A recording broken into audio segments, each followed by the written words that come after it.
Boa tarde! Tudo bem com vocês? Vamos para mais uma aula da professora Veridiana.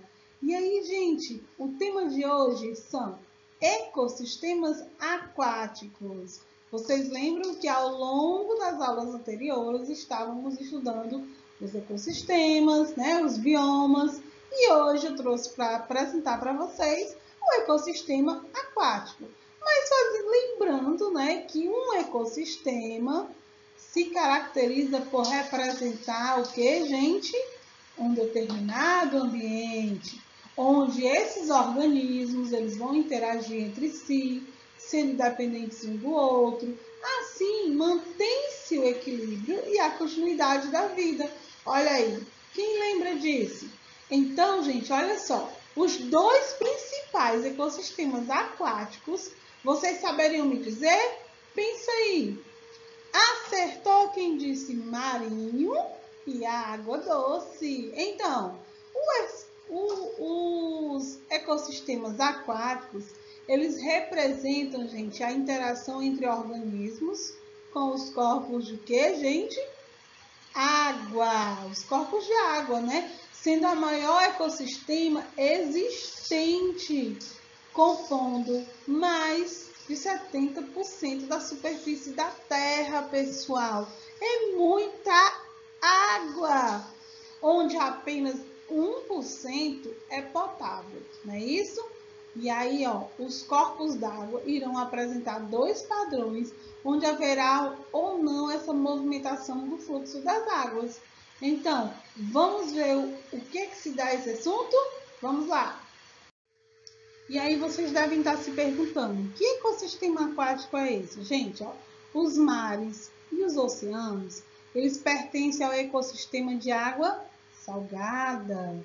E aí, quais são os ecossistemas de água doce que pertencem? É o que? Os lagos, os córregos, os rios, não é isso? Eles pertencem ao ecossistema de água doce. Quando comparamos esse ecossistema aquático ao ambiente terrestre, os oceanos eles apresentam uma menor variação de fatores abióticos, sendo os mais importantes. Mas, professor, o que são fatores abióticos? Gente, os fatores abióticos são os elementos físicos, químicos ou geológicos do ambiente, como, por exemplo, a temperatura, a salinidade, a penetração de luz é importante e a disponibilidade de nutrientes minerais, além das correntes e marés, ok? E aí, gente, em regiões próximas à costa, a salinidade da água do mar, ela pode ser bem menor, a mais variável do que em regiões de mar aberto, devido ao quê?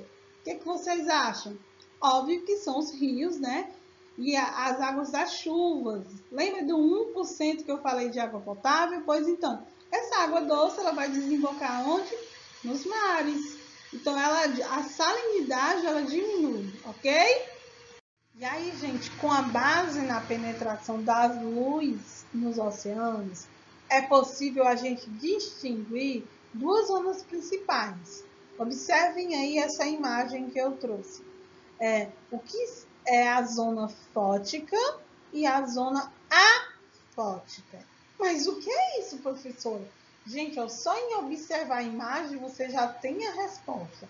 Mas vamos lá. A zona fótica, não é isso? É a zona iluminada, é rica em algas que realizam fotossíntese, né? E animais. O limite inferior dessas zonas, ela varia em função da turbidez da água, em regiões de pequena turbidez, né? Não fica se movimentando as ondas, não é isso? Então, como em alto mar, a zona fótica e se estende-se a cerca de 200 metros de profundidade. E aí, gente, quando chega na zona afótica, coloco A antes, tá bom? É quando caracteriza-se pela ausência total de luz. A luz solar ela não consegue chegar lá no fundo mesmo. É chamado a zona afótica. né? Em outras séries, vocês vão estudar passo a passo o que é isso. Então, é a condição encontrada nas profundezas oceânicas, abaixo da zona frótica, onde vivem algumas espécies de animais, como ulas gigantes, né? Colossais, bissais. Então, assim, é interessante que vocês conseguem compreender, né, que nós, pelo menos eu, o máximo que eu consigo é um pouquinho aqui do mar. Cobrir meu joelho eu já estou com medo, né? Mas vamos com calma. E os ecossistemas de água doce, pessoal, pode ser dividido em lagos, lagoas, né?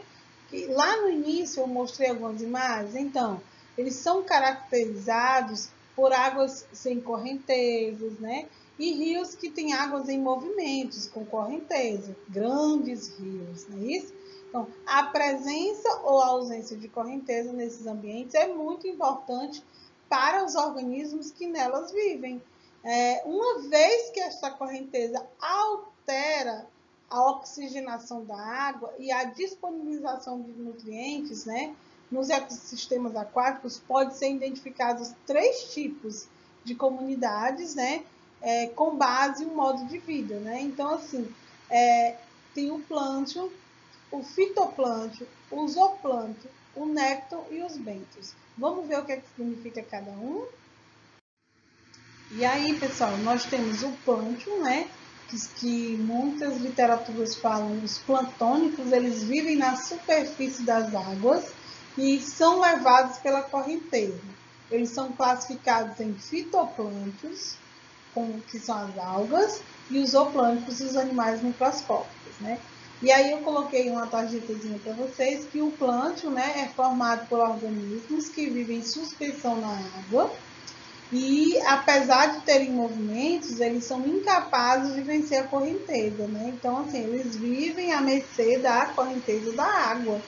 E também que o ambiente esteja propício para que eles consigam sobreviver naquele local.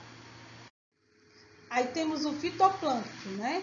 O fitoplâncton são organismos fotossintetizantes, são o caso das algas microscópicas, que são organismos do fitoplâncton que liberam para a atmosfera a maior parte do gás oxigênio que ela contém. Ou seja, o fitoplâncton, pessoal, ele é composto por organismos autotróficos. O que é isso? Ou seja, são seres que são capazes de produzir o seu próprio alimento.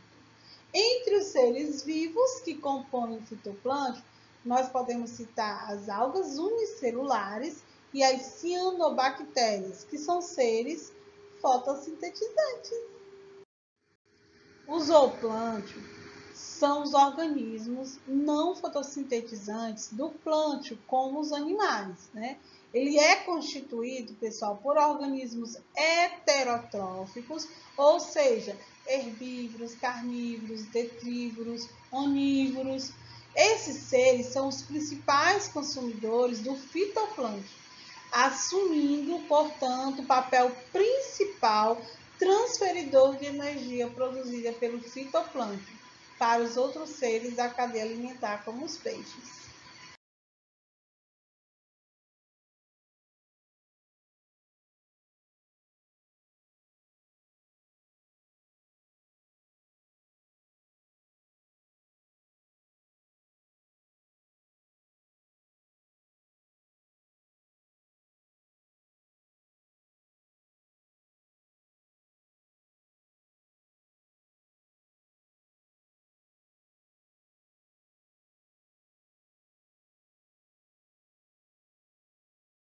E temos a comunidade dos bentos, que os bentos eles são formados por organismos que vivem associados aos substratos, isto é, que na maioria da parte do tempo não está na coluna da água. Eles podem ser chamados de sésseis, que são aqueles que vivem fixos nas rochas, sésseis, que vivem fixos nas rochas, né?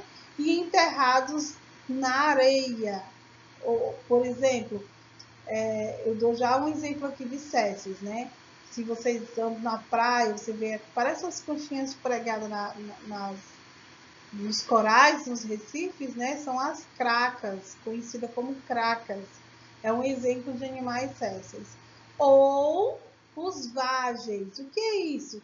É quando se deslocam sobre o fundo. São exemplos de animais césseis. As cracas e os mexilhões. Vocês já viram aquele pequeno búzio que tem um bichinho que mora lá dentro? Pois então. E os animais vágeis, que são os caranguejos, as estrelas do mar. Bacana, né?